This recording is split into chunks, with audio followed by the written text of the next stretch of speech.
కీర్తన గ్రంథం 127వ కీర్తన 1 నుండి కీర్తనల గ్రంథం 127వ కీర్తన 1 నుండి 5 వచనాలంటే మొత్తం అంతా అందులోనే ఉంది. కీర్తన గ్రంథం 127వ కీర్తన అంతా అదే. దయచేసి కోటేశ్వరరావు గారు వచ్చి చదివి వినిపించాలని కోరుతున్నాను. కీర్తన గ్రంథం 127వ కీర్తన నెమ్మదిగానే రావచ్చు, కంగారు ఏం లేదు. కీర్తన గ్రంథం 127వ కీర్తన 1 నుండి 5 వచనాలు. యెహోవా ఇల్లు కట్టించని ఎడల దాని కట్టువారి ప్రయాసం వ్యర్థమే. యెహోవా పట్టణమును కాపాడని ఎడల దాని కావలి వారు మేల్కొనుట వ్యర్థమే. మీరు వేకునే లేచి చాలా రాత్రి అయిన తరువాత వండుకొనుచు కష్టార్జితమైన ఆహారం తినుచున్నట వ్యర్థమే. తన ప్రియులు నిద్రించుచుండగా ఆయన వారికి ఇస్తున్నాడు. కుమారులు యెహోవా అనుగ్రహించు స్వాస్థ్యము గర్భఫలము ఆయన ఇచ్చు బహుమానమే. యవ్వన కాలమందు పుట్టిన కుమారులు బలవంతుని చేతిలో బాణముల వంటి వారు.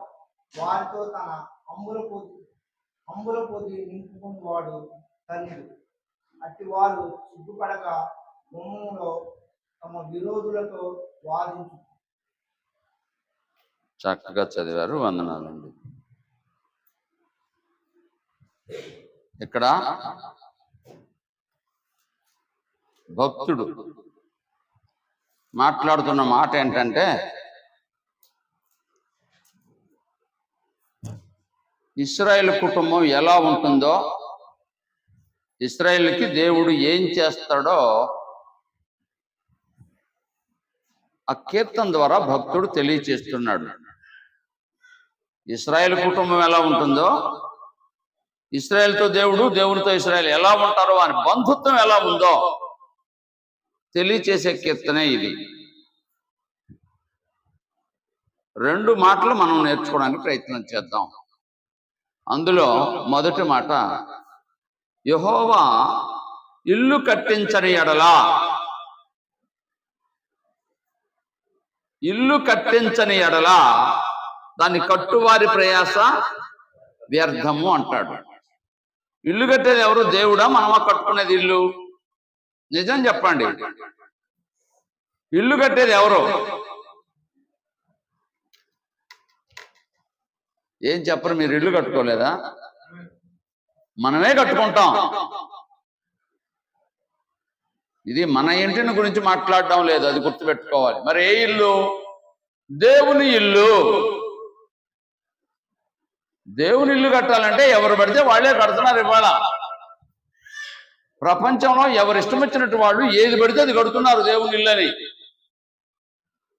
దేవుడు ఇల్లు కట్టింపని ఎడల, ఈ విధంగా చదువుదాం, దేవుడు ఇల్లు కట్టింపని ఎడల దాన్ని కట్టువారి ప్రయాసము వ్యర్థమే. దేవుడు ఇల్లు కట్టింపని ఎడల దాని కట్టువారి ప్రయాసము వ్యర్థమే. ఇల్లు అంటే మన ఇల్లు గురించి మాట్లాడలేదు, అది గుర్తుపెట్టుకోవాలి.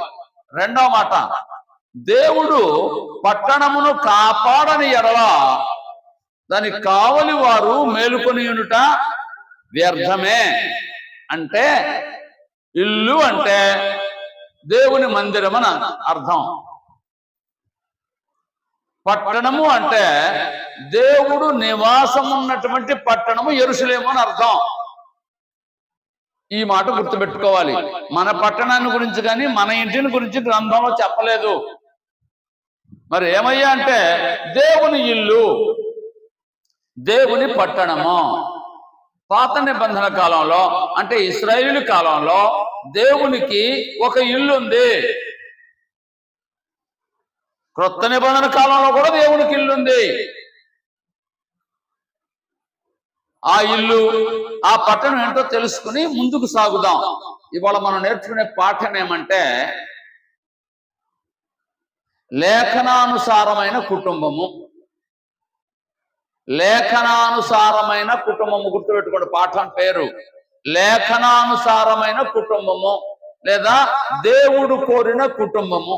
లేఖనానుసారమైన కుటుంబము ఇవాళ మనం నేర్చుకునే పాఠం పేరు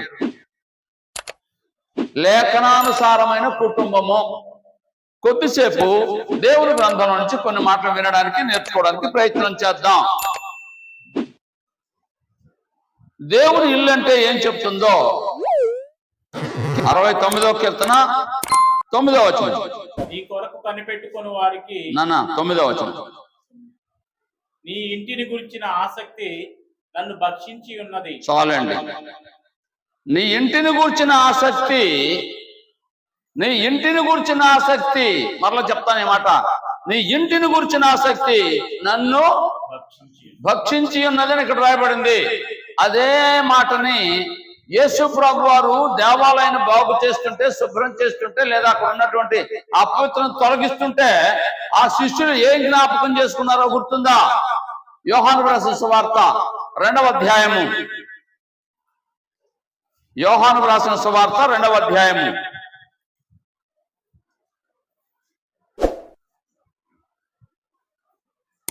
17వ వచనం.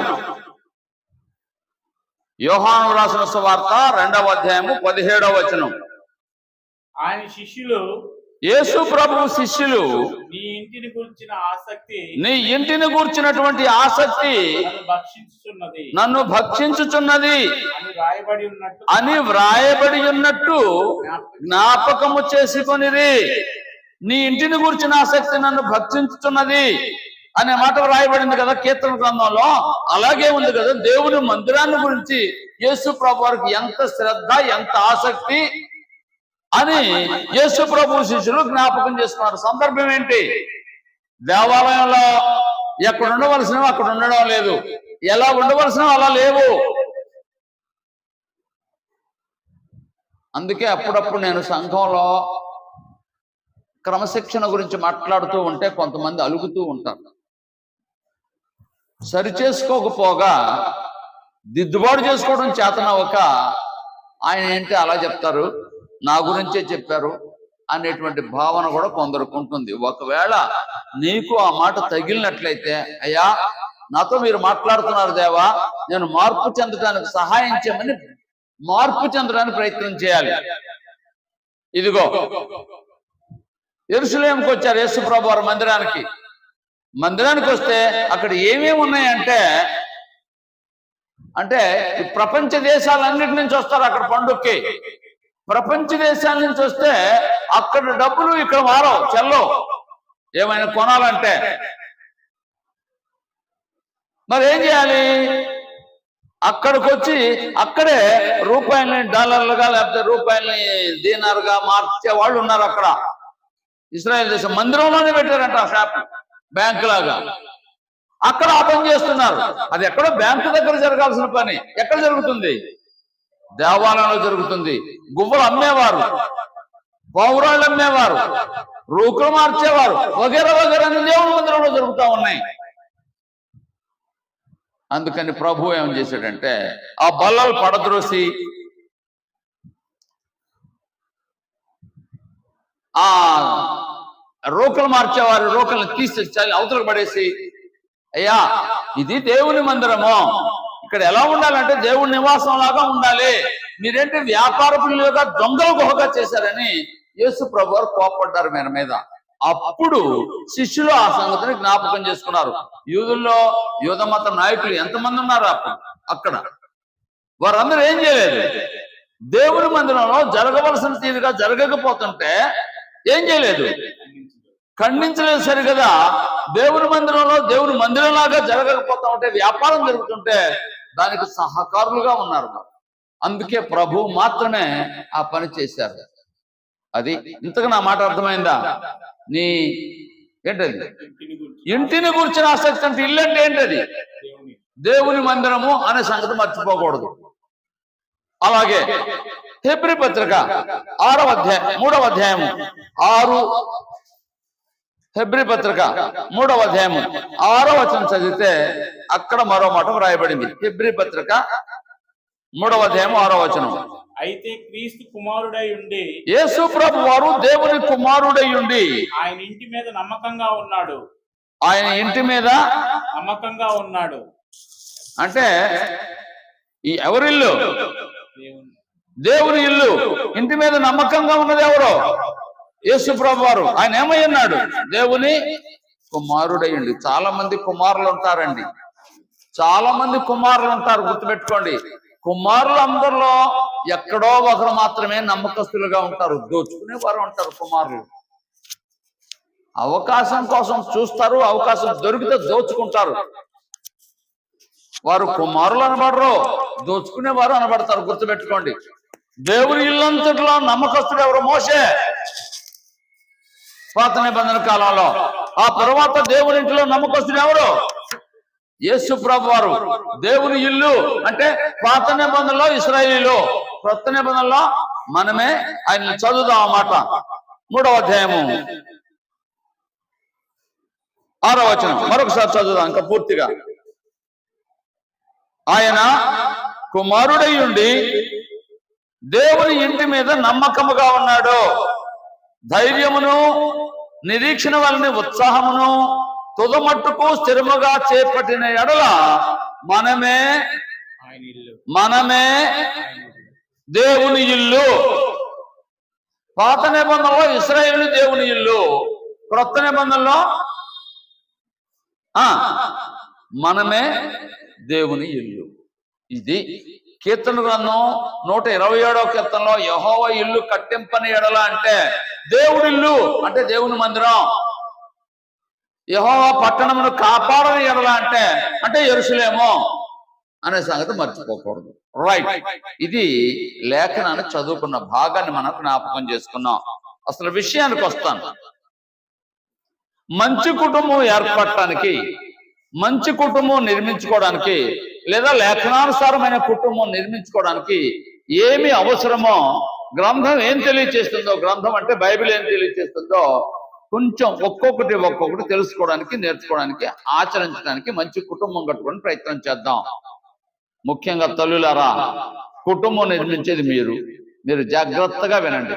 ఒకవేళ భర్త పొరబడుతుంటే, అయ్యా ఏమండి అది న్యాయం కాదు, అది ధర్మం కాదు, అలా చేయకూడదని అతన్ని ఆ పని చేయకుండా కట్టడి చేయాలి.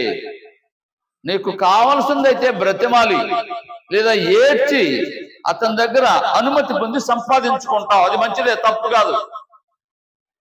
మంచి చేయడం కోసం, నీకు కావాల్సిన దానికోసం ఏ విధంగా ప్రయాసపడుతున్నావో, ఒకవేళ భర్త తప్పు చేస్తుంటే కుటుంబ యజమాని భార్య మా సంగతి గుర్తుపెట్టుకోండి.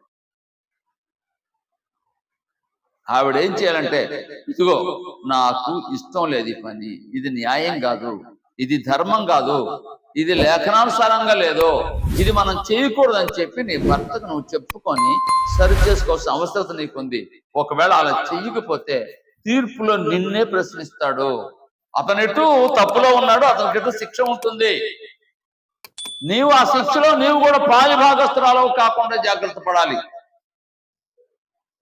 చాలా మంది కుటుంబాన్ని నిర్మించుకుంటారు, అదే కుటుంబాన్ని పాడు చేసుకుంటూ ఉంటారు. చాలా మంది కుటుంబం బ్రహ్మాండంగా ఉంటుంది, లోకంలో కుటుంబం బ్రహ్మాండంగా ఉంటుంది, కానీ దేవుడి దగ్గర ఆ కుటుంబం సరి అయిన విధంగా ఉండదు.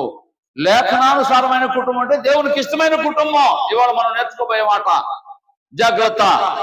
ఓ మాట చదువుదాం. అసలు ఎక్కడైనా ఏదైనా క్రమంగా జరగాలంటే ఒక సూత్రం ఉంది, అదేంటో చదువుదాం. తెస్సలోనిక పత్రిక, మొదటి పత్రిక 5వ అధ్యాయం 13వ వచనం. తెస్సలోనికలకు రాసిన మొదటి పత్రిక 5వ అధ్యాయం 13వ వచనం. తెస్సలోనికలకు రాసిన మొదటి పత్రిక 5వ అధ్యాయం 13వ వచనం చదువుతున్నారు. వారి పనిని బట్టి వారిని ప్రేమతో మిక్కిలి ఘనంగా ఎంచవలనని, వారిని ప్రేమతో మిక్కిలి ఘనముగా ఎంచవలనని వేడుకొనుచున్నాను. అయ్యా అమ్మా, ఇంకోసారి వినండి. ఎవరు ఏ స్థితిలో ఉన్నారో, ఆ స్థితిని తెలుసుకొని వారి పనిని బట్టి వారిని ప్రేమతో మిక్కిలి ఘనముగా ఎంచవలనని వేడుకొనుచున్నాను. అసలు వారు ఏంటో నీకు తెలుసా? ఒక వ్యవస్థ ఉంది అంటే, ఒక విషయం ఉంది అంటే అక్కడ ఎవరి పొజిషన్ ఏంటో తెలుసుకోవాలి, అంటే ఎవరి స్థితి ఏంటో తెలుసుకోవాలి. ఆ స్థితిని మరిచి నేనే గొప్ప అనుకుంటే అంతకంటే అవివేకం మరొకటి ఉండదు. గుర్తుపెట్టుకోండి. చాలా మంది చేసే పనేమంటే ఆ స్థితిని ఎరగరు. ఉదాహరణకి భార్య భర్త ఉన్నారు అనుకోండి కొద్దిసేపు అనుకునేది మీరు అందరూ భార్య భర్తలే కదా. భార్య స్థితి ఏంటి, భర్త స్థితి ఏంటి? భార్యకు భర్త ఏమవుతాడు? శిరస్సు. అంటే మన శరీరం అంతా దేని చొప్పున నడిపించబడుతుంది? శిరస్సు చొప్పున నడిపించబడుతుందా? అయితే ఇప్పుడు చెప్పండి, ఆ భార్య భర్తని ఏ విధంగా, ఇప్పుడు చదవండి ఆ వచనాన్ని. సందర్భం వేరు అయినా మనం అప్లై చేసుకుందాం ఇది.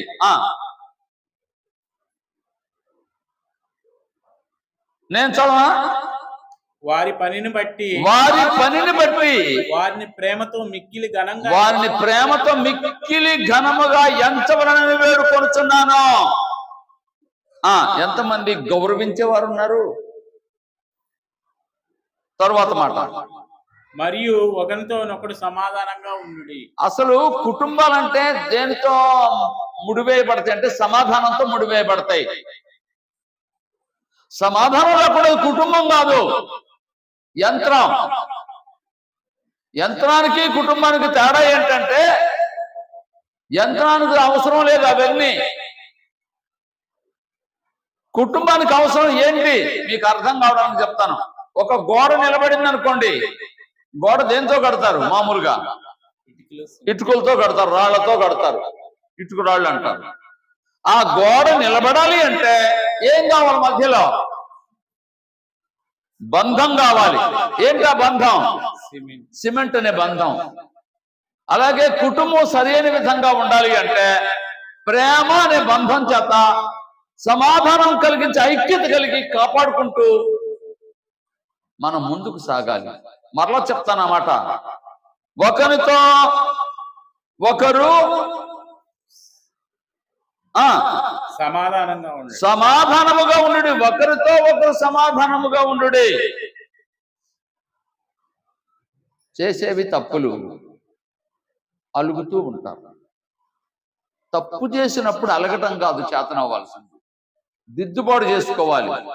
నేను ఎక్కడైనా పొరబడ్డానా, నన్ను క్షమించండి అని అడిగి సమాధాన పడాలి. ఆ స్థితి ఏంటో గుర్తించాలి, గుర్తుపెట్టుకోండి. ఇప్పుడు 11వ వచనం చదువుదాం. దానికంటే ముందు ఇంకొక మాట చదువుదాం. ఎఫెసీ పత్రిక 4వ అధ్యాయము 29వ వచనం. ఎఫెసీ పత్రిక 4వ అధ్యాయము 29వ వచనం. వినువారికి మేలు కలుగునట్లు అవసరంను బట్టి క్షేమాభివృద్ధికరమైన అనుకూల వచనమే పలుకుడి, కానీ దుర్భాష ఏదైనాను మీ నోట రానీయకుడి. అయ్యా అమ్మా వినండి, వినువారికి మేలు కలుగునట్లు ఏం చేయాలట? అంటే సంఘము క్షేమాభివృద్ధి చెందినట్లు ఏం చేయాలంట? అనుకూల వచనమే పలుకుడి, కానీ దుర్భాష ఏదైనాను రాకూడదు. మాట్లాడితే బూతులు వస్తాయి. కొందరికి ప్రార్థనకు వస్తారు, ఆదివారం రొట్టె విరుస్తారు, కానీ భార్యతో బూతులాడతారు, లేదా ఇతరులతో బూతులాడతారు. అనుకూల వచనమే పలకండి. ఏం మాట్లాడకూడదు? దుర్భాష. దుర్భాష మాట్లాడకూడదు. దుర్భాష మాట్లాడకూడదు. నాతో పాటు చాలా మంది ప్రయాణం చేస్తూ ఉంటారు కారులో. వారు సరిగా నడపరు బళ్ళు, లేదా తప్పు చేస్తూ ఉంటారు. కోపం వస్తుంది. మామూలుగా కోపం వస్తే మీరు అప్పుడప్పుడు డ్రైవర్లను చూస్తారు కదా, బస్సు వాళ్ళు, లారీ వాళ్ళు, లేదా కారు వాళ్ళు, ఎట్లా పడితే అట్లా మాట్లాడతారు, బూతు మాటలు. నేను అప్పుడు ఏమంటానంటే, నాయనా పెళ్లి కొడుకు అని అంటాను. వీళ్ళు నవ్వుతారు. ఏంటి అంకుల్ ఆ మాట అంటే, కోపం వచ్చినప్పుడు ఏం చేద్దాం, ఏ బూత్ మాట్లాడలేం కదా. అంతేనా నేను చేసేది? బూత్ మాట్లాడలేం కదా, మరి ఏం చేద్దాం, ఆ కోపాన్ని పెళ్లి కొడుకు అంటాను. వీళ్ళు నవ్వుకుంటారు. ఆ సమయంలో కూడా వారికి నవ్వొచ్చేలాగా చేస్తున్నాను, కానీ వారు కోపం వచ్చేలాగా చేయడానికి ప్రయత్నం చేయండి. నా మాట మరలా వినండి. నేను నవ్వడానికి చెప్పలేదు, ఇది నిజంగానే ప్రాక్టికల్ గా జరుగుతుంది. ఇది కోపం వస్తుంది. కోపం వస్తే ఏం చేయకూడదు? దుర్భాష. ఎంత మాట పడితే అంత మాట మాట్లాడకూడదు, బూతులు ఆడకూడదు. వినువారికి మేలు కలుగునట్లు ఏం చేయాలంట? అనుకూల వచ్చిన మాట. అసలు వినేవాడు, మన భాష వింటుంటే వారు ఎంత మంచి భాష మాట్లాడుతున్నారు, వారు దేవుని పిల్లలంటే అలా ఉండాలన్నట్టుగా ఉంటారు. దేవుని పిల్లలంటే అలా ఉండాలి అన్నట్టుగా వినబడుతుంది వాళ్ళకి. మన భాషను బట్టి, మన కార్యాలను బట్టి వాళ్ళని నడిపిస్తామండి. నీకు అది చేత కాకపోతే నేర్చుకోవడానికి ప్రయత్నం చేయి. మరలా చెప్తున్నాను, గ్రంథం చెప్తుంది కుటుంబం కట్టుకోవడం అంటే ఎలా ఉండాలంటే, తర్వాత నీ పిల్లలు ఉన్నారు, తర్వాత నీ కోడళ్ళు ఉన్నారు, నీ కూతుర్లు ఉన్నారు, లేకపోతే నీ వాళ్ళు ఎవరైనా ఉన్నారు, నీ దగ్గర నేర్చుకునేది ఏంటి? భర్తను గౌరవించడం చేత కాకపోతే, భర్త మాటకి ఎదురు చెప్పడం అలవాటు అయితే, పిల్లలు కూడా అదే కదా మీరు నేర్పించేది. అదేనా కాదా? చాలా జాగ్రత్తగా క్రైస్తవ కుటుంబం కట్టుకోవాలి. లేఖనానుసారంగా ఉండడం అంటే చిన్న విషయం కాదు. అసలు దేవుడు నిన్ను ఒక శిల్పిగా నిర్మించాడు. ఏంటా శిల్పి అంటే, కుటుంబాన్ని కట్టే నిర్మించే శిల్పివి నీవు. కుటుంబాన్ని నిర్మిస్తున్నావు. నీ కుటుంబం ఎలా ఉంటుందో ఒకసారి పరిశీలన చేసుకో.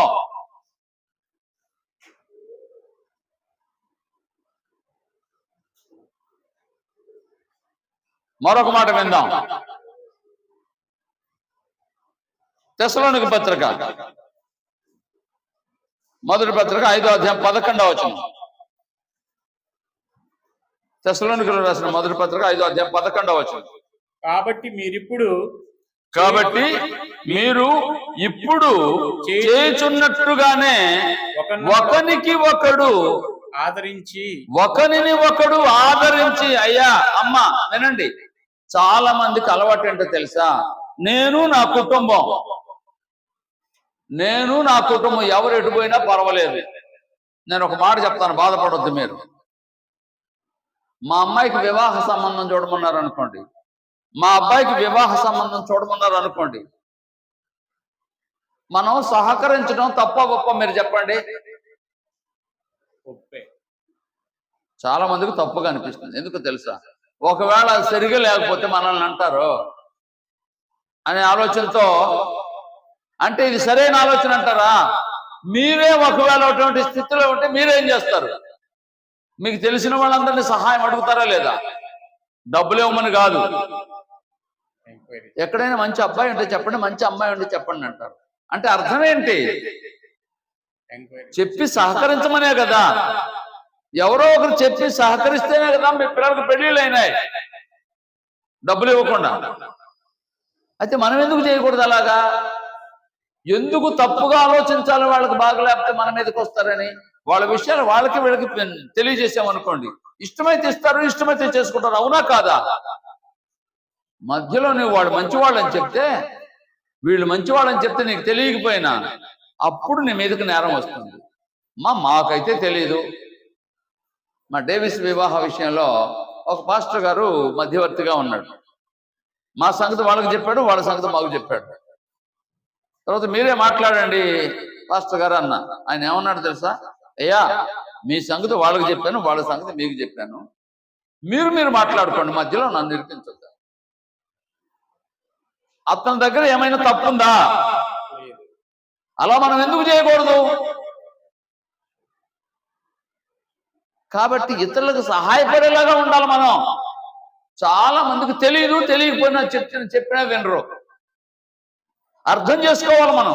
క్రైస్తవ కుటుంబం అంటే ఇతరులకు సహాయపడే కుటుంబం. గుర్తుపెట్టుకోండి. 11వ వచనం ఇంకోసారి చదువుతాను. కాబట్టి మీరు ఇప్పుడు చేయుచున్నట్టుగానే, అంటే తెస్సలోనిక పట్టణంలో ఉన్న సంఘము ఒకరికొకరు సహకారంగా ఉంటున్నారు. ఒకరినొకరు ఆదరించి ఒకరికొకరు క్షేమాభివృద్ధి కలుగు చేయుడి. అంటే అతనికి క్షేమం కలిగితే నీకు క్షేమం కలిగినట్టే. నాకు జరిగితే చాలు, ఇంకెవరికి జరగకూడదు.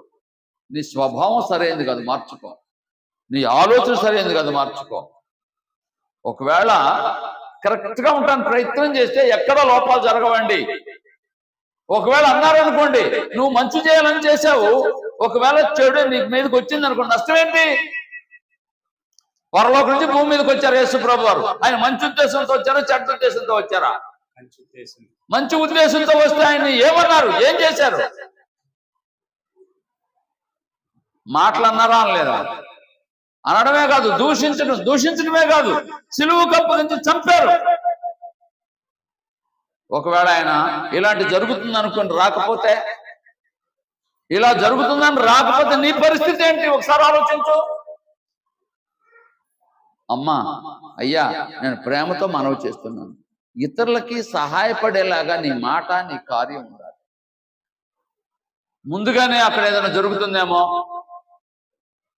ఒకవేళ బంగారం కొనాలనుకోండి కొద్దిసేపు బంగారం రేపు రేట్లు తగ్గుతాయేమో నేను కొన్నంటారా మీరు ఎవరైనా? ఒకవేళ ఒక్కోసారి తగ్గుతాయా లేదా? అదెందుకు ఊహించావు? ఇక్కడే ఆలోచిస్తావు తప్పుగా. నీ ఆలోచన జాగ్రత్తగా ఉండాలి, సరి చేసుకోవడానికి ప్రయత్నం చేయాలి. క్రైస్తవ కుటుంబం లేదా లేఖనానుసారమైన కుటుంబం అంటే 3 మాటలు చెప్పాను. మొదటి మాట ఏంటది? తెస్సలోనిక పత్రిక చదువుకున్నాం. వారి పనిని బట్టి వారిని ప్రేమతో మిక్కిలి ఘనముగా ఎంచవలెను. వారు చేసే పని ఏంటి? స్త్రీ ఇంటిలో తల్లి పాత్ర వహించేటప్పుడు లేదా భార్యగా ఆమె ఏం చేస్తుంది? భర్తకి మంచి వంట చేసి పెట్టాలి, పిల్లలకి మంచి వంట చేసి పెట్టాలి. వాడు కడుపు నిండా తింటే లేదా తృప్తిగా భుజిస్తే ఈమెకి ఎలా ఉంటుంది? అదే తృప్తి ఈమెకి. ఒక్క మాట, పచ్చడి చాలా బాగుంది, పప్పు చాలా బాగుంది, లేదా ఇవాళ కడుపు నిండా ఇంకో ముద్ద ఎక్కువ తిన్నానని ఒక్క మాట అభినందన తెలియచేశారనుకోండి, వారికి సంతోషమా కాదా? ఉప్పు సరిపోలేదు, చింతపండు సరిపోలేదు అంటే కుటుంబంలో సంగతిలో చెప్తున్నాను నేను. ఇలా వంకబెట్టి నిందిస్తే వారికి ఎలా ఉంటుంది? మనకి చక్కగా చేయాలని కదా వారు ప్రయత్నం చేస్తారు. లోపం జరిగితే జరగవచ్చు. ఇవాళ కొంచెం ఉప్పు ఎక్కువైంది, పర్వాలేదులే అంటే ఒక రకంగా ఉంటుంది. కానీ కోప్పడితే, అదే అభినందన చేస్తే, కుటుంబం అంటే ఒకరినొకరు గౌరవించుకోవడము.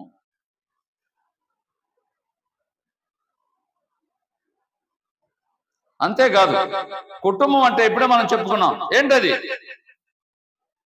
వినువారికి మేలు కలుగునట్లు అనుకూల వచనమే మాట్లాడాలి. మూడవది ఏంటది? తెస్సలోనిక పత్రిక ఇప్పుడే చదువుకున్నాం. ఒకరినొకడు ఆదరించి ఒకరికొకరు క్షేమాభివృద్ధి కలుగు చేయుడి. సహోదరులరా, మీలో ప్రయాసపడుచు ప్రభువునందు మీకు పైవారయ్యుండి మీకు బుద్ధి చెప్పు వారిని మన్నన చేయుడి. చాలా మంది బోధకుల మీద తిరుగుబాటు చేసేవాళ్ళు ఉంటారు. ఇక్కడ ఏమన్నాడు చూడండి, మీకు పైవారయ్యుండి మీకు బుద్ధి చెప్పుచున్న వారిని మన్నన చేయుడి.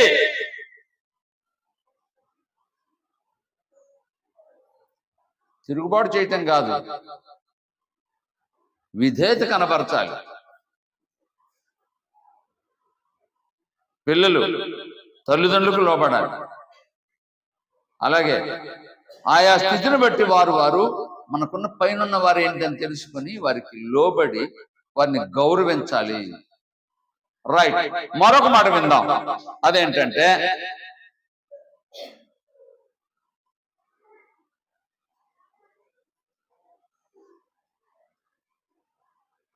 మత్తయి సువార్త 7వ అధ్యాయం 12వ వచనం. మత్తయి సువార్త 7వ అధ్యాయం 12వ వచనం.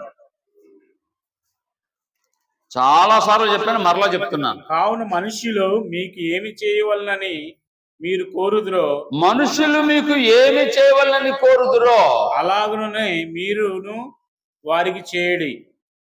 ఇది ధర్మశాస్త్రమును ప్రవక్తల ఉపదేశమును అయి ఉన్నది. చాలండి.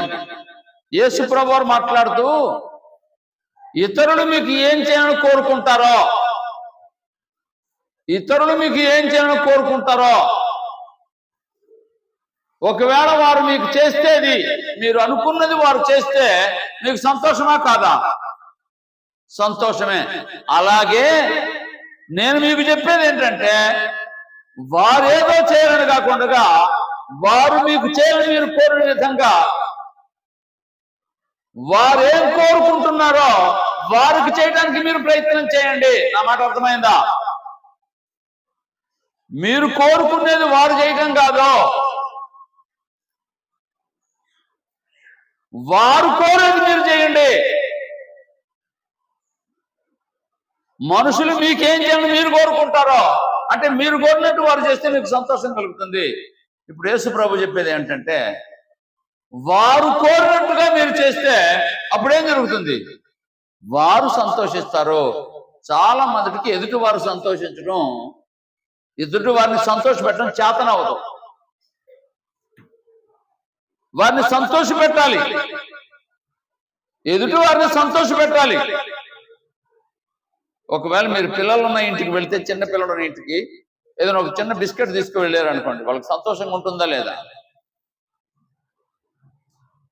వ్యాధిగ్రస్తుల దగ్గరికి వెళ్ళారు అనుకోండి, ఎలా ఉంటుంది?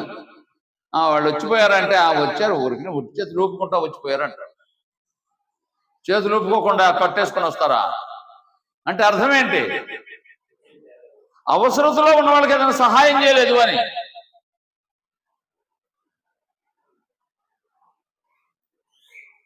అంటే వారు ఏమి ఎదురు చూస్తున్నారు?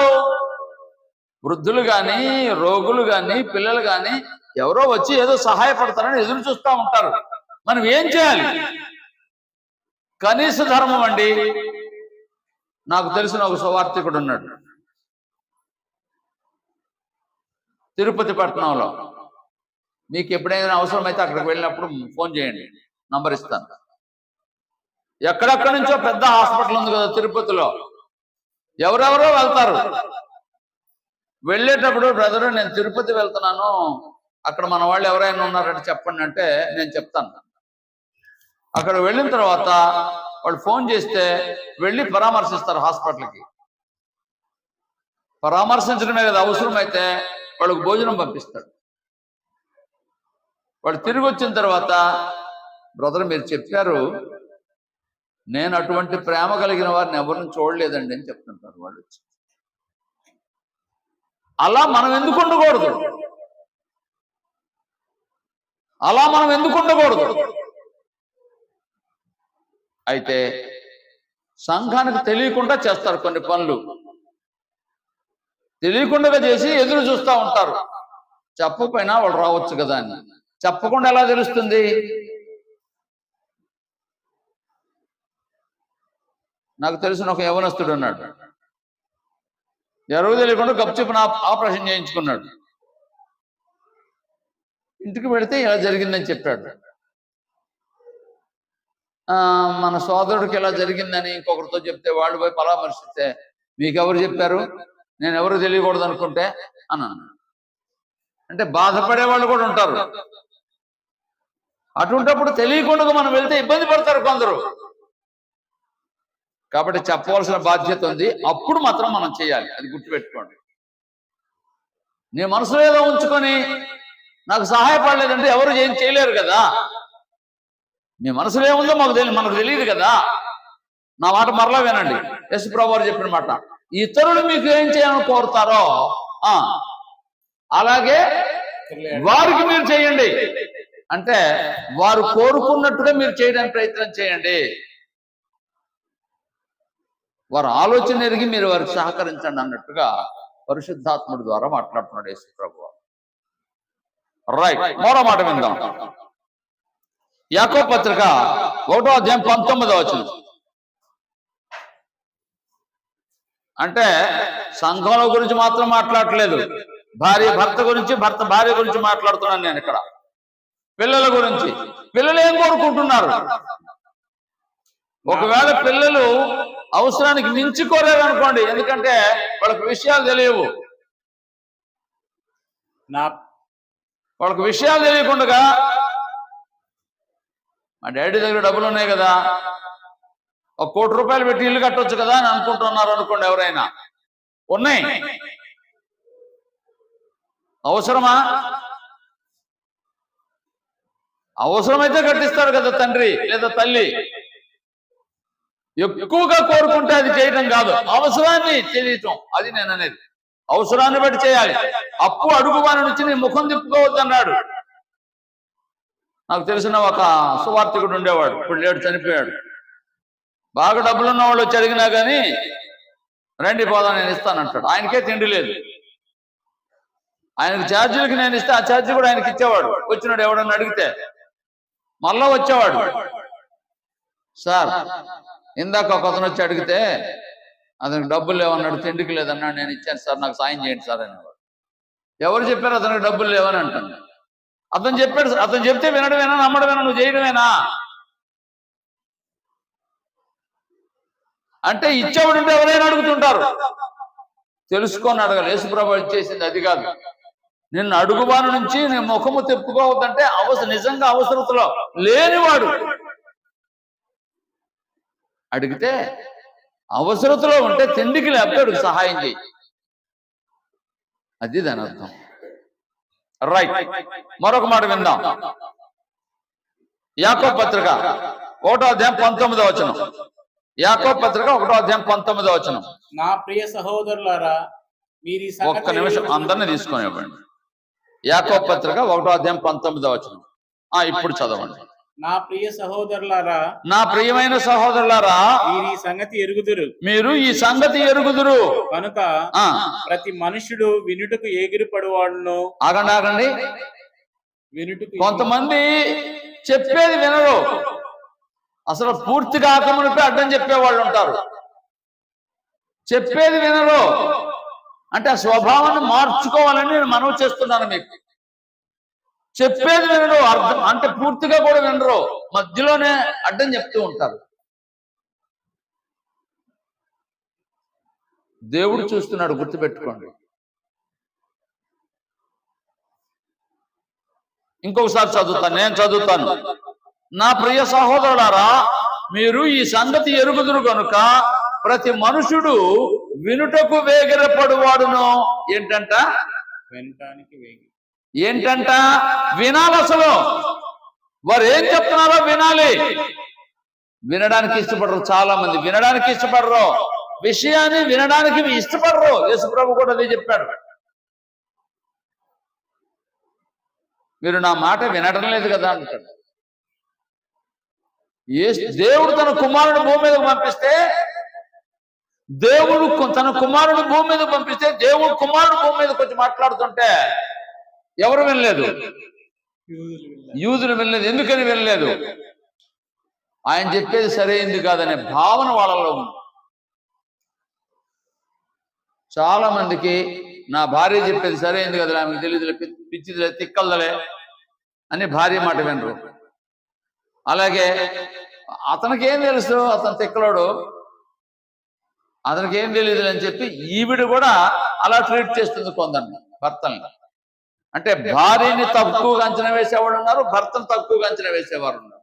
అసలు ఏం చెప్తున్నారో వినరు. వినకపోతే, అర్థం కాకపోతే సంబంధం ఎలా ఉంటుంది, సహవాసం ఎలా ఉంటుంది, సమాధానం ఎలా ఉంటుంది, మంచి కుటుంబం ఎలా అవుతుంది? నువ్వు వినాలి కదా. నేను చెప్పడం లేదు, గ్రంథం చెప్తుంది. సహోదరులే కాదు, కుటుంబంలో పిల్లలే కాదు, భార్యాభర్త కాదు, ఎవరైనా వినాలి. వేమన కూడా ఏం చెప్పాడు? వినదగు ఎవరు చెప్పినా అన్నాడు. ఎవరు చెప్పినా ముందు వినండి. ఒకవేళ అది సరిగా లేకపోతే అలా కాదు ఇలా అని చెప్పండి. లేకపోతే నీకు ఇష్టం లేకపోతే అది చేయకుండా మానేయి. అంతేగాని అసలు వినరు కొందరు. ఇవాళ క్రైస్తవులు కూడా చాలా మంది, క్రైస్తవులు అనబడేవాళ్ళు చాలా మంది బైబిల్లో ఎలా ఉందంటే వినడానికి ఇష్టపడటం లేదు.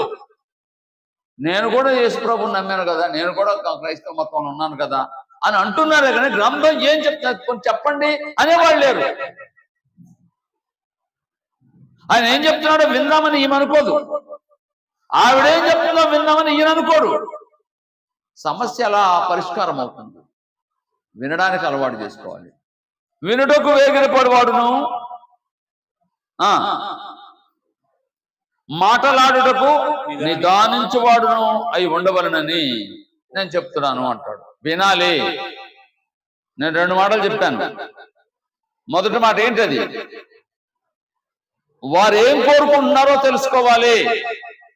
రెండవ మాట, వారు ఏం చెప్తున్నారో వినాలి. మరొక మాట చెప్తాను. కొలస పత్రిక 3వ అధ్యాయము 12వ వచనం. కొలసీలకు రాసిన పత్రిక 3వ అధ్యాయము 12వ వచనం, 12 నుంచి 14 వరకు. కాగా దేవుని చేత ఏర్పరచబడిన వారును పరిశుద్ధులను ప్రియులైన వారికి తగినట్లు.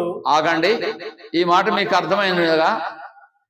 ప్రియులైన వారికి తగినట్లు. ప్రియులంటే ఎవరికి? దేవునికి ప్రియులైన వారు. దేవునికి ప్రియులైన వారికి తగినట్టుగా నడుచుకోవాలి మనం. అసలు నువ్వు తగిన దానవేనా, తగిన వాడవేనా? నీ ప్రవర్తన, నీ వేషం, నీ భాష, నీ కార్యాలు, నీ ఆలోచన.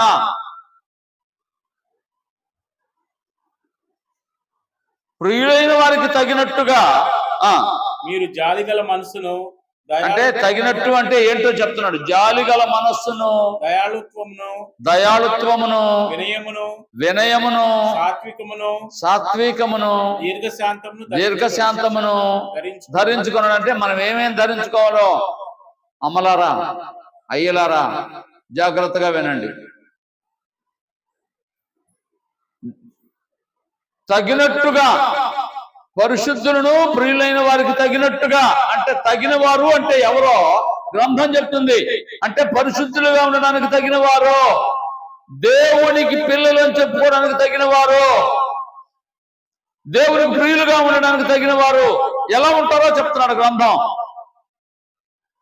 జాలిగల మనస్సును, ఏం కావాలంట? జాలిగల మనస్సును, దయాళుత్వమును. ఏంటంటే ఏం కావాలి? జాలిగల మనస్సును, దయాళుత్వమును, వినయమును, సాత్వికమును, దీర్ఘశాంతమును ధరించుకొనుడి. నేను పోయిన వారం కూడా చెప్పాను, పాము తోక మీద కాలు వేస్తే కష్టమంటుంది,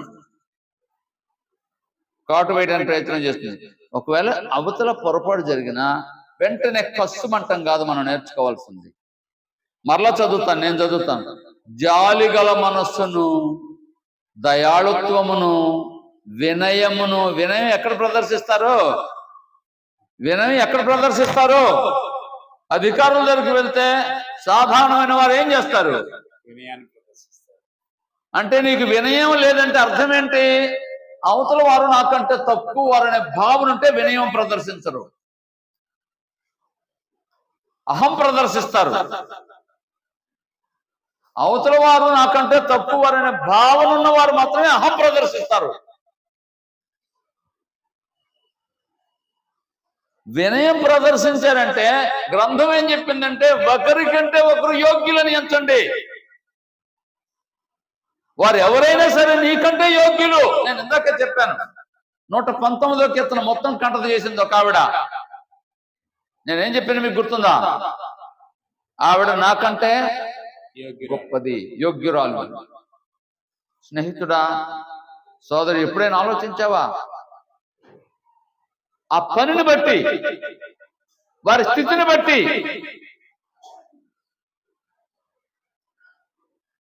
అంటే మిగిలిన వాళ్ళ దగ్గర ప్రదర్శించొద్దని నేను అంటలేదు. అందరినీ యోగ్యులుగా ఎంచితే, నీకంటే యోగ్యులు వారని ఎంచితే నువ్వేం చేస్తావు? వినయం ప్రదర్శిస్తావు.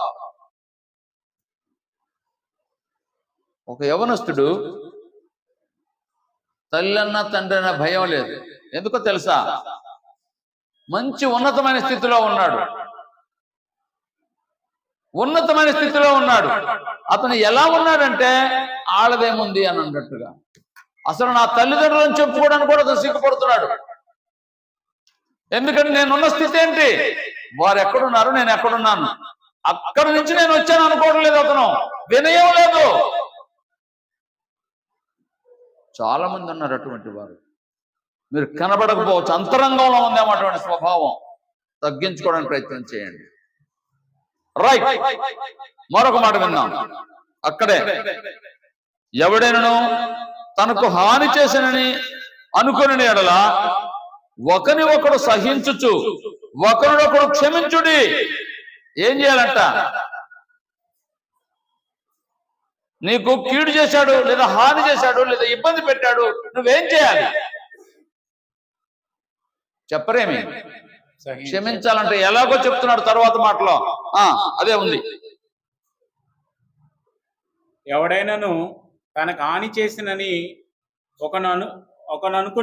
అనుకుని ఎడల ఒకరినొకడు సహించుచు ఒకరినొకడు క్షమించుడి. ప్రభు మిమ్మును క్షమించిన లాగున. అదిగోండి, మెలికి ఇక్కడ పెట్టాడండి. అయ్యా, మీరు పాపాత్ములు, దుర్మార్గులు, చెడ్డవారు. ఆయన యేసు ప్రభు ఏం చేశాడు? మిమ్మల్ని క్షమించాడు. మీరు దుర్మార్గులైతే క్షమించాడు. ఇప్పుడు మీరేం చేయాలి? మీ దుర్మార్గతతో పోల్చుకుంటే దేవుని దగ్గర వారు మీకు చేసింది ఎంత? కొంచెమే. ప్రభు మిమ్మల్ని క్షమించిన లాగున మీరును క్షమించుడి. క్షమించండి. ఎలాగా? ప్రభు మిమ్మల్ని క్షమించినట్టుగా మీరు క్షమించండి. క్రైస్తవ కుటుంబం అంటే ఇటువంటిది. లేఖనానుసారమైన కుటుంబం అంటే ఈ లక్షణాలు ఉండాలి. క్షమించే గుణం ఉండాలి.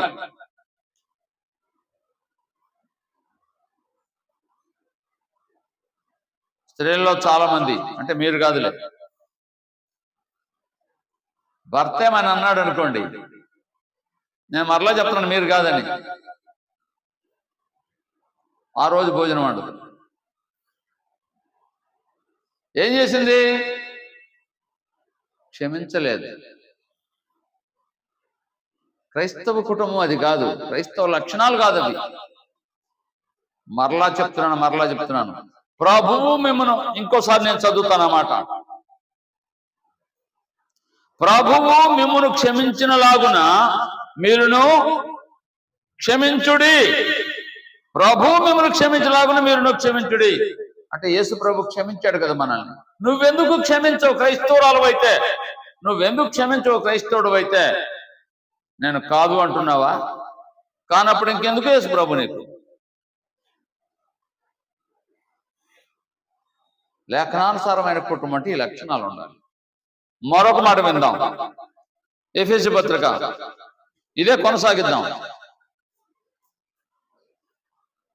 వీటన్నిటిపైన పరిపూర్ణతకు అనుబంధమైన ప్రేమను ధరించుకొనుడి. ఏం కావాలంట? ప్రేమ ఉంటే ఇవన్నీ సాధ్యం అవుతుందండి. నీకు అసలు ప్రేమనే తెలీదు. కక్ష తెలుసు, పగ తెలుసు, ప్రేమ అంటే ఏంటో తెలీదు. ప్రేమ అంటే ఏంటో చెప్పనా? దేవుడు లోకమును ఎవరిని ప్రేమించింది? లోకమంతా దుష్టుని యందుంది. లోకమంతా దుష్టుని యందుంటే దుష్టుని యందున్నటువంటి లోకాన్ని ప్రేమించాడు దేవుడు. మంచివారిని కాదు ప్రేమించింది ఆయన, చెడ్డవారిని ప్రేమించాడు. ప్రేమించి తన కుమారుని భూమి మీదకు పంపించాడు. వారు చెడ్డవారు, నేను పలకను వాళ్ళతో. వారు చెడ్డవారు, నేను అక్కడికి రాను. వారు చెడ్డవారు, నాకు సంబంధం లేదు. ఒకవేళ యేసు ప్రభువు దేవుడు అలా కనుకుంటే, చెడ్డవారైతే భూమి మీదకి యేసు ప్రభువు దేవుడు పెంచకపోతే, ఒకసారి ఆలోచించు.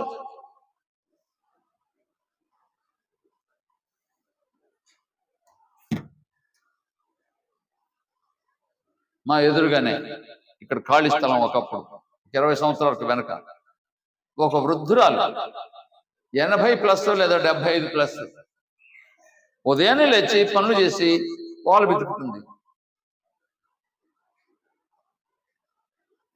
ఆమె కుమారులు, ఆమె కుమార్తెలు చాలా డబ్బులు ఉన్నవాళ్ళు. ఆవిడ ఆ పని చేయవలసిన అవసరం లేదు, కానీ ఆవిడకి శక్తి ఉంది, ఓపిక ఉంది. ఆ ఓపిక ఉన్నంతసేపు నేను పని చేయాలన్నట్టుగా పనిచేస్తుంది ఆవిడ. కొందరు ఏం చేస్తారో తెలుసా, ఓపిక ఉన్న ఓపిక లేనట్టుగా నేనెందుకు చేయాలి, నేనెందుకు కష్టపడాలనుకున్నా. అయ్యా, కష్టపడాలనుకోకపోతే, ఇక్కడ కష్టపడాలనుకోకపోతే నిత్య జీవన స్వతంత్రం సాధ్యం కాదు. చాలా మందికి కష్టపడటం ఇష్టం లేదు. ధనవంతుడు కష్టపడలేదు, మరి ఏం చేశాడు? తనకి ఇష్టం వచ్చినట్టుగా సుఖం అనుభవించాడు. సుఖం అనుభవించడానికే ప్రయత్నం చేస్తారు. సుఖం అనుభవించొద్దని నేను అనలేదు. అవసరమైనప్పుడు కష్టం కూడా అనుభవించాలి. అవసరమైనప్పుడు కష్టం అనుభవించాలి. అబ్రహాం అంటున్నాడు అతనితో, అయ్యా, నీవు నీ జీవిత కాలం అంతయు నీకు ఇష్టం వచ్చినట్టు సుఖం అనుభవించావు, కష్టపడటానికి ఇష్టపడలేదు, ఇక్కడ యాతన పడుతున్నావు అన్నాడు. సోదరి, ఒకసారి ఆలోచించు. స్నేహితుడా, ఒకసారి ఆలోచించు. నువ్వెందుకు కష్టపడకూడదు? అంటే అర్థం కావడానికి కొన్ని మాటలు మాట్లాడుతూ ఉంటాను. ఇంచుమించుగా 25 సంవత్సరాలు నాడు ఒక బోధకుడు, అయ్యా, అక్కడ పనిచేసి మరలా వచ్చి ఈ ఊర్లో పనిచేయమని చెప్పాను. నాకంటే చిన్నవాడే, అతను కొంత సహాయపడుతున్నాను. ఆయన ఏమన్నారో తెలుసా? చెమట్లో కారుకుంటూ అక్కడి నుంచి మళ్ళీ ఇక్కడ రావాల్సిన అవసరం ఏంటి, నేను రాలేను అన్నాడు. నిజమే, అతను కష్టపడటానికి ఇష్టపడలేదు. తరువాత ఆ సంఘంలో వాళ్ళు అంతకుముందు బాగా ప్రేమించారు. ఆ సంఘంలో వాళ్ళు ఏ కారణాల చేత తిరస్కరించారు. చివరికి ఏమైందో తెలుసా మీకు? ఆశ్చర్యమైన మాట, బాధాకరమైన మాట. తిరస్కరిస్తే కష్టపడలేను అన్న మనిషి, దేవుని పని కోసం కష్టపడలేను అన్న మనిషి సంపాదించలేకపోతే, భార్య తిండి పెట్టలేదు, అతనికి పని చేయడానికి ఇష్టపడలేదు. నేను పాస్టర్ని అయితే నేను ఎట్లా పనిచేసేది అన్నాడు. ఆ పాస్టర్ వృత్తే పోయింది. నేను బాధతో మాట్లాడుతున్నాను, కోపంతో మాట్లాడలేదు. అతను ప్రేమించాను నేను. భార్య తిండి పెట్టకపోతే నేను సంపాదించి నేను ఎక్కడ పెట్టేదాన్ని? నాకు నేను సంపాదించుకోవడమే కష్టమైతే నువ్వు నాకు సంపాదించి పెట్టాలి, నీకు నేను సంపాదించి పెట్టమేంటని ఆవిడ అడిగింది. అది న్యాయమే కదా. సరైన తిండి పెట్టలేకపోతే తిండి లేక చనిపోయాడు. అంటే ఏం చేయడానికి ఇష్టపడలేదు అతను? కష్టపడటానికి ఇష్టపడలేదు. చాలా మంది నీకు అవకాశం ఉన్నప్పుడు కష్టపడటానికి ఇష్టపడాలని మనవి చేస్తున్నాను. స్నేహితుడా, భూమి మీద నీకు ఇష్టం వచ్చినట్టు సుఖం అనుభవించావు కాబట్టి ఇప్పుడు అనుభవించావు అంటున్నాడు. భూమి మీద సుఖపడటానికి కదా మనం భూమి మీద జీవించేది, దేవుని పని కొరకు కష్టపడటానికి. నా పాత్ర ఏంటి, నన్ను ఏం చేయమంటాను అన్నట్టుగా ఉండాలి. నేను వండలేను, నేను చెయ్యలేను, నేను రాలేను, నేను చెప్పలేను, సాకులు మాట్లాడొద్దు. మోషే సకల విద్యలు నేర్చుకున్నాడంట, మాట్లాడటంలో ప్రవీణత కలిగిన వాడంట.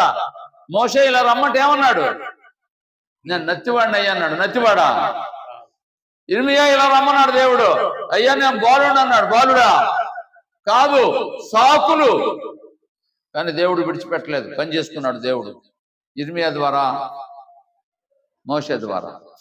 నీవు కూడా సాకులు చెప్పొద్దు, నీ స్థితిని మర్చిపోవద్దు, నీకున్నటువంటి పరిస్థితిని మర్చిపోవద్దు.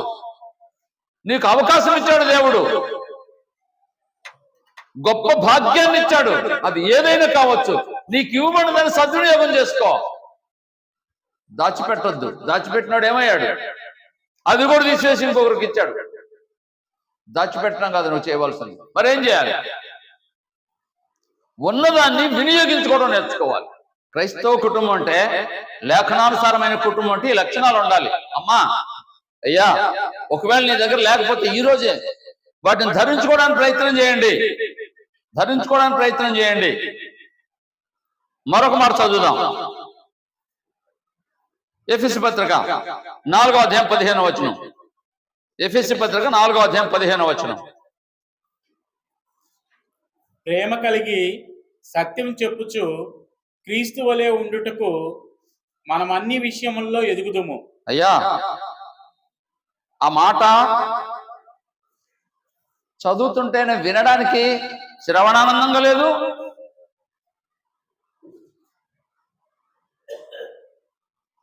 క్రీస్తు వలె ఉండుటకు ఎలా ఉండాలి మనం? దేవుడు క్రీస్తు ప్రభువును పంపించింది ఎందుకో తెలుసా? చాలా మంది అనుకున్నట్టు, మనం అనుకున్నట్టు ఆయన పాపుల కోసం చచ్చిపోయాడానికి వచ్చాడు అనుకుంటాం. అదే తెలుసు మనకి. నిజమే ఆ మాట. నీ కోసం ప్రత్యేకంగా, నీ కోసం ఏంటో తెలుసా? నీ కోసం చనిపోవటమే కాదు, నీవు ఆయన అడుగుజాడలో నడవాలి. ఆయన మాదిరిని అనుసరించాలి. ఆయన మాదిరిని అనుసరించాలి. భూమి మీద యేసు ప్రభు వారు ఎంత శ్రమ పడ్డారో మీరు ఎరుగుతురా?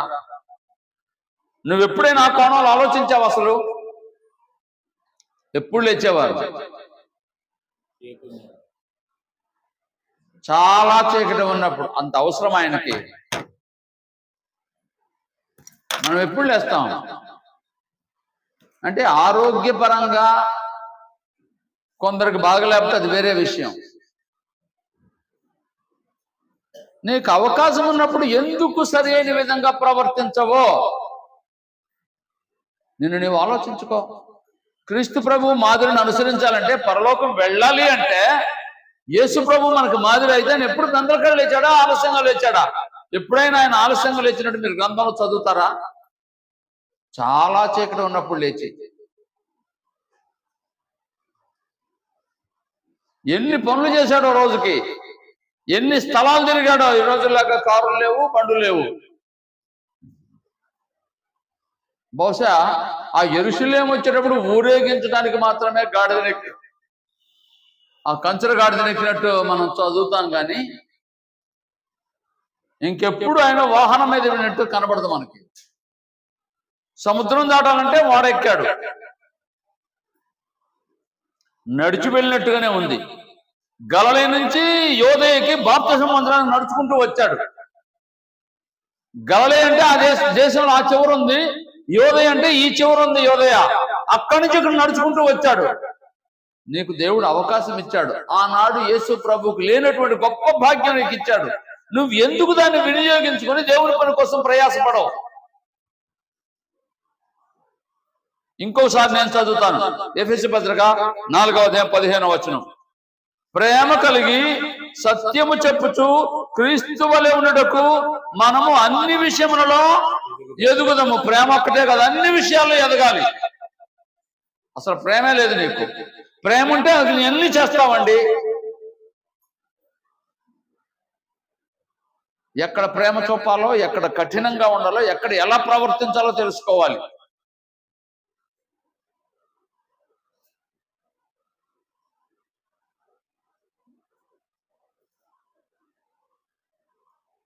మనం బైబిల్ చదువుతాం కదా, పాటలు పాడతాం కదా. తల్లిలా ప్రేమించి లాలించి పిల్లల్ని, వాళ్ళకి మాటలు రావు. చిన్న పిల్లలుగా ఉన్నప్పుడు వాళ్ళకి మాటలు రావు, వాళ్ళు జవాబు చెప్పలేరు. కానీ తల్లి ఏం చేస్తుంది?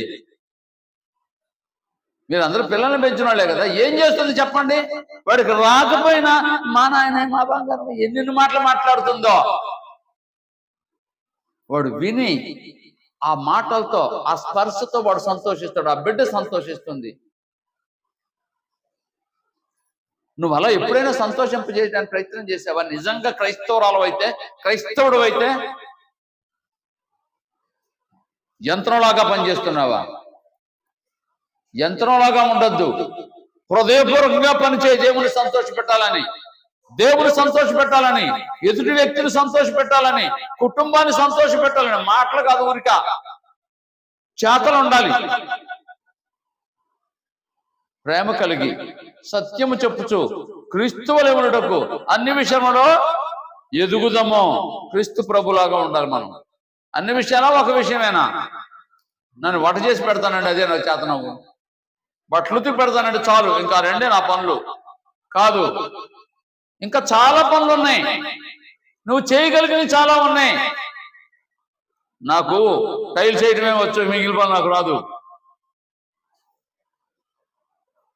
నాకు వ్యాపారం చేయటమే వచ్చు, నాకు మిగిలిన పనులు రావు. నేను భార్యను తిట్టడమే వచ్చు, మిగిలిన పని రాదు అనడం కాదు. చాలా పనులు ఉన్నాయి నువ్వు చేయాలనుకుంటే. నేను అప్పుడప్పుడు కొంతమందితో మాట్లాడుతూ ఉంటాను. నా దగ్గర పని ఉంది, వచ్చి బైబిల్ చదివేవాళ్ళు, నేను పాఠం తయారు చేసుకుంటే ఖాళీ ఉంటే రండి అంటే, చాలా మందికి అంత అవసరమా? ఏదో సరదాగా తిరిగితే పొద్దు కానీ కాలం గడిపితే అంత అవసరమా? దేశమంతా తిరుగుతారు, దేవుని పని కంటే సహకరించలేరు. లోకమంతా మాట్లాడుకుంటారు, దేవుని గురించి మాట్లాడరు. నువ్వు సరైన విధంగా ప్రవర్తిస్తున్నావా? ఆలోచిస్తున్నావా? క్రీస్తు ప్రభువులో ఉండడానికి ప్రయత్నం చేస్తున్నావా? క్రైస్తవ కుటుంబం, లేఖనానుసారమైన కుటుంబం అంటే ఇలా ఉండాలి. మరొక్క మాట చెప్తాను. ఫిలిప్పీ పత్రిక 4వ అధ్యాయం 6వ వచనం. ఎఫెసీ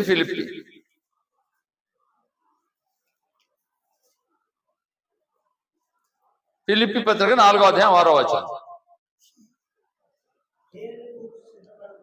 దేనిని గురించి చింతపడద్దు.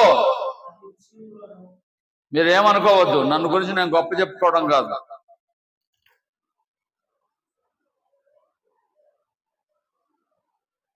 నేను దేని గురించి చింతించను. జరగనివ్వు, దేవుడు తెలియకుండా జరగదు కదా.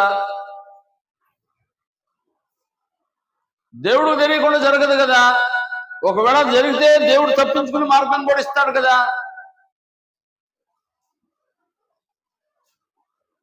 ధైర్యంగా ఉండాలి. ఇంకోసారి చదువుదాం చక్కగా. దేని గురించి చింతించకుడి, ప్రతి విషయములోనూ ప్రార్థన విజ్ఞాపనముల చేత కృతజ్ఞతాపూర్వకముగా మీ విన్నపములు దేవునికి తెలియచేయండి. మీకు ఏదో అవసరమో, ఏదో వచ్చి పడుతుంది అనుకోండి, బాధే, అయ్యా ఇలా జరుగుతుందని చెప్పామనుకోండి, అన్నిటినీ మార్పు చేయగలిగిన వాడు, అన్నింటినీ పరిష్కరించగలిగిన వాడు, అన్నింటిని చూచేవాడు, వినేవాడు, దాన్ని ఏమైనా చేయగలిగిన వాడు దేవుడు ఉన్నాడు. ఆయన సన్నిధిలో నువ్వు ఎందుకు చెప్పుకో? ఆయన దగ్గర నువ్వు ఎందుకు చెప్పుకో? ప్రతి దాన్ని ఆయన సన్నిధిలో నువ్వు చెప్పుకుంటా ఉంటే నువ్వు చింతక్కర్లేదు. ఉద్యోగం పోయిందా? చింతపడక్కర్లేదు. ఆరోగ్యం పడైందా? చింతక్కర్లేదు. అయ్యా నాకు సహాయం చేయమని ఆయన సన్నిధిలో నువ్వు మనవి చేస్తే, ఇంకోసారి చదువుతాను, నేను చదువుతాను. దేనిని గురించి చింతపడకుడే, కానీ ప్రతి విషయంలో అది ఏదైనా కావచ్చు, ప్రార్థన విజ్ఞాపనముల చేత కృతజ్ఞతాపూర్వముగా మీ విన్నపములు దేవునికి తెలియచేయండి. అసలు కుటుంబ ప్రార్థన అంటే తెలుసా? మీరు ఎప్పుడైనా అయ్యా ప్రార్థన చేసుకుందాం రండి అని పిలిచారా? పోనీ నువ్వు ఎప్పుడైనా ప్రార్థన చేసుకున్నాం పడుకోబోయే ముందు, నాకు నిద్ర వస్తుంది పోయి పడుకుంటా,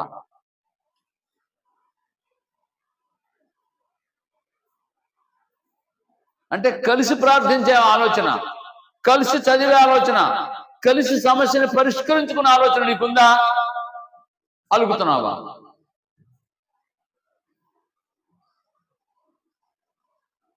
నేను మరలా జ్ఞాపకం చేస్తున్నాను. ఎక్కువ మాటలు చెప్పలేదు నేను. క్రొత్త నిబంధనలో క్రైస్తవ కుటుంబం అంటే ఏంటో, క్రైస్తవ కుటుంబంలో క్రైస్తవులు ఇలా ఉండాలి. ఈ లక్షణాలు ఒకవేళ నీ దగ్గర లేకపోతే ఈ రోజు నుంచే చేర్చుకోవడానికి, ధరించడానికి ప్రయత్నం చేయి. దానికి వ్యతిరేకమైనవి ఏవైనా ఉంటే నీ దగ్గర ఇప్పుడే వాటిని దేవుని సన్నిధిలో, అయ్యా నేను సరైన విధంగా ప్రవర్తించడం లేదు, సరైన విధంగా ఆలోచించలేకపోయాను, సరైన విధంగా ఇంతవరకు కుటుంబాన్ని కట్టుకోలేకపోయాను, లేకపోతే సహకరించలేకపోయాను, నా దగ్గర కూడా తప్పు ఉంది. భర్త కావచ్చు, భార్య కావచ్చు, పిల్లలు కావచ్చు. ఈ రోజు నుంచే మా తల్లిదండ్రుల మాట వింటాను, ఈ రోజు నుంచే అతన్ని లేదా ఆమెను క్షమిస్తాను. ఒకవేళ లోపం ఉంటే అతని దగ్గరే ఉండి, ఆమె దగ్గరే ఉండి, నువ్వు నా డ్యూటీ నేను చేస్తాను, నా బాధ్యతను నేను నిర్వర్తిస్తాను, మీరు కోరినట్టుగా జీవిస్తాను అని నువ్వు తీర్మానం చేసుకుంటే, నేను చాలాసార్లు చెప్పాను, మరలా చెప్తున్నాను, నీవు అనుకున్న దాన్ని బట్టి దేవుడు నడిపిస్తాడు. నువ్వు ఏది ఆలోచన చేస్తే ఆ ఆలోచన సఫలం చేస్తాడు దేవుడు. నువ్వు ఏది చేయాలనుకుంటున్నావో, నువ్వు ఎలా ఉండాలనుకుంటున్నావో అలా ఉండడానికి దేవుడు నీకు పరిస్థితులు అనుకూలపరుస్తాడు. నువ్వు నిజంగా ప్రార్థన చేసావా? అసలు నిజంగా గ్రంథంలో ఉండడానికి పునాదులు వేసుకున్నావా? పెద్దవాళ్ళ పునాదుల మీద కట్టబడుతున్నావా? గ్రంథంలో ఇది ఉంది, ఇలా ఉందని చెప్తుంటే ఆయన అలా చెప్తాడులే, నా మార్గంలో నేను నడుస్తాను, నేను మారను అని మీరు అనుకుంటే, ఒకవేళ ఆ స్థితిలో మీరుంటే, మీరు ఎంతకాలం వచ్చినా నిత్య జీవాన్ని పొందటం మాత్రం చాలా కష్టం అవుతుంది.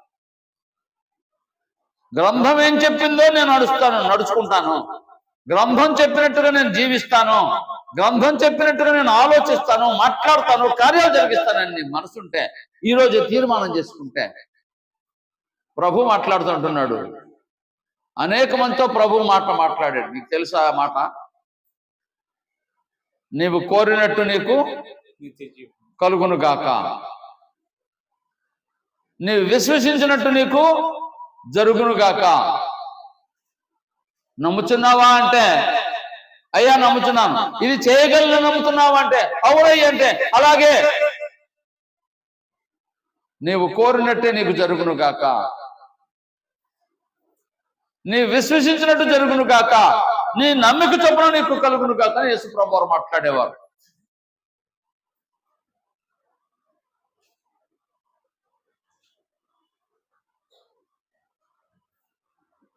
నువ్వు ఏదనుకుంటే అది జరిగిస్తాడు దేవుడు, గుర్తుపెట్టుకో. అదే దేవుని కార్యం, దేవునికి అనుకూలంగా అయితే. ఓ చెడ్డగా అనుకున్నా జరిగిస్తాడండి, అది కూడా చెప్తున్నాను. అంటే నీవు నాశనం కావడానికి అలా జరిగిస్తాడు. నాశనం కావడానికి కూడా దేవుడు సహాయం చేస్తాడు. ఎందుకంటే నీ మనసు మంచిది కాదు కాబట్టి. మనసు మంచిదైతే నీకు సహకరిస్తాడు మంచి కోసం. చెడ్డ మనసు అయితే నాశనం కావడానికి కూడా ఆయన సహకరిస్తాడు. ఒక చిన్న ఉదాహరణ చెప్పి ముగిస్తాను నేను. అదేంటో చెప్పనా? స్కూల్లో టీచర్స్కి అయితే తెలుసు, తల్లిదండ్రులకు కూడా తెలుసు. పిల్లవాడిని చదువుకోమంటే నేను బేల్దారి పనికి పోతానంటాడు.